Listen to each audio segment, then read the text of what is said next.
Hello and welcome to Easy English Listening. It's so good to have you with us today. Hey everyone, I'm Max. And I'm Emma. We're really happy you're here. And today we are talking about something almost everyone struggles with, bad habits. Oof, that already feels a little too relatable. Right? Those little bad habits we keep telling ourselves we will stop tomorrow. And stick around until the end because we are going to share one surprisingly simple trick that makes breaking bad habits much easier. That's a big promise, Max. It is, but I think it's worth it. All right, so let's get into it. Max, be brave. Share a bad habit with us. Oh, putting me on the spot. Okay, my phone. Definitely my phone. You know, that endless scrolling before bed. I tell myself just 5 minutes and then, poof, an hour is gone. Oh, I feel that 100%. It's like a time machine, but a bad one. Exactly. And it's so automatic I don't even think about it. Right, and that's actually the key to what a habit is.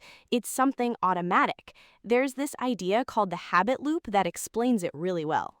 Like for me, I did not even realize I had a habit of checking my email the second I woke up. Oh, wow, before even getting out of bed? Literally. My eyes would open and my hand would already be reaching for my phone without even thinking. That is actually such a good example of a habit loop. The habit loop. Okay, tell me more. So it has three parts. First, there's the cue. The cue? Yeah, the trigger, the thing that tells your brain to start the habit. For you, the cue might be getting into bed. Mm-hmm. Yeah, that makes sense. I get into bed, I pick up my phone. Exactly. The second part is the routine. That's the habit itself. So for you, it's scrolling on your phone. The endless scrolling. The endless scrolling. And the third and maybe most important part is the reward. Your brain gets something good out of it. With scrolling, the reward is maybe a little hit of entertainment or distraction from your thoughts. Yeah, distraction. It's like my brain just wants to turn off and not think about the next day. Totally. So cue, getting into bed, routine, scrolling, reward, distraction. And that loop is what makes a habit stick. And you know what is interesting? Studies show that habits use less mental energy because the brain likes to automate repeated actions. Which is why habits can feel so hard to stop. Your brain is trying to save effort. Exactly. The more often you repeat something, the more automatic it becomes. Wow, that actually makes so much sense. It's not just me being lazy. Not at all. It's how our brains are wired. It's also related to another great vocabulary word, procrastination. Procrastination. I'm very familiar with that word. It means putting things off, right? Yep, delaying something you know you should do. Like instead of going to sleep, you procrastinate by scrolling on your phone. Guilty. Okay, so quick recap on the words we just used. Good idea. We had habit loop, which is the cue, routine, and reward. We had cue, which is the trigger, routine, the action itself, and procrastination, delaying things. Awesome. I feel like I understand my own brain a little better now. Okay, so let's break this into a few simple tips people can actually use in real life. Yeah, nothing extreme, just small things that make habits easier to change. So once you understand the habit loop, you can start to change it. So tip number 1, notice the cue. Basically, figure out what triggers the habit in the first place. Because most habits start automatically from something small. Like becoming aware of what starts the habit. Tip number 2, replace the routine. Because it is usually easier to replace a habit than completely remove it. Your brain still wants the reward, just in a healthier way. Exactly. So you noticed your cue is getting into bed. What if you changed the routine? What if when you get into bed, instead of picking up your phone, you picked up a book? A book? A physical book? Yeah, it still gives you that reward of distraction and winding down, but it's a healthier habit. You're replacing the bad routine with a good one. That's actually a really good idea. I'd probably fall asleep faster too. I'd have to put my phone somewhere else though, like across the room. That's a great strategy. Make the bad habit harder to do. And the good habit easier. Put the book on my pillow. That is actually tip number 3. Make good habits easier to do. And make bad habits harder to reach. Small environmental changes can make a really big difference over time. Honestly, I started doing something similar with water. I realized I never drank enough water during work, so I started leaving a bottle right beside my laptop. Ah, making the good habit easier. Exactly. And weirdly, it worked almost immediately. There you go. It reminds me of a quote from a book I love, Atomic Habits by James Clear. Oh, I've heard of that one. He says, "You do not rise to the level of your goals, you fall to the level of your systems." It's all about making small, easy changes to your environment and routines, not just relying on willpower. Small changes. I like that. It feels less overwhelming. It's not about making a huge, dramatic change overnight. It's about tiny improvements. Right. Actually, here's a fun fact for you. Do you know how long it takes to form a new habit? Oh, isn't it like 21 days or something? A lot of people think that, but research shows it's actually, on average, 66 days.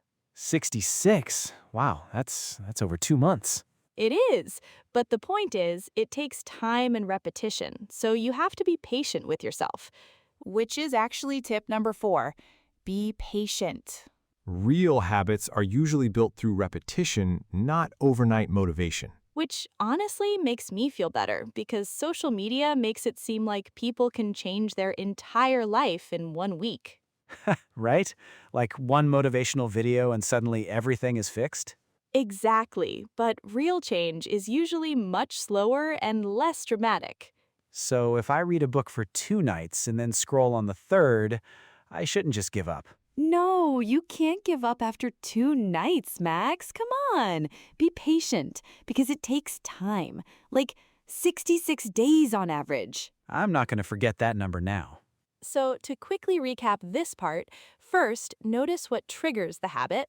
Then try replacing the routine instead of just forcing yourself to stop completely.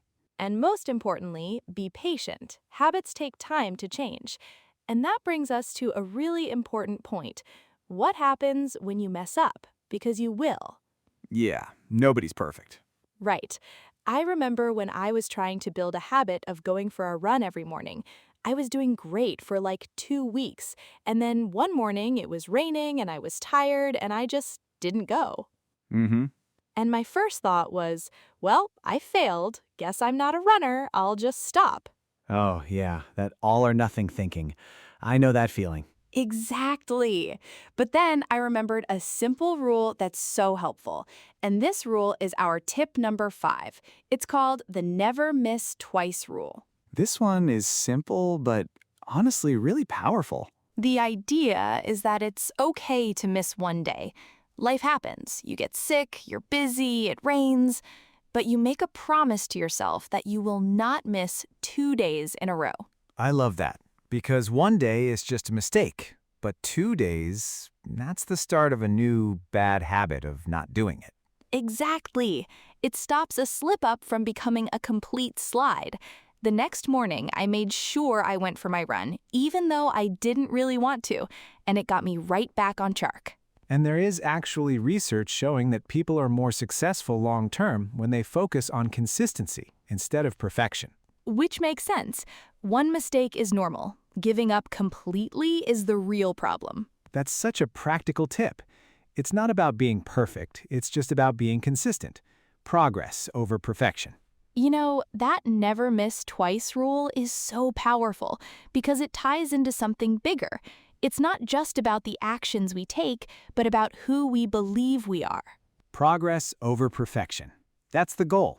Just try to be 1% better than you were yesterday. So, to quickly recap today's tips, first, notice the cue.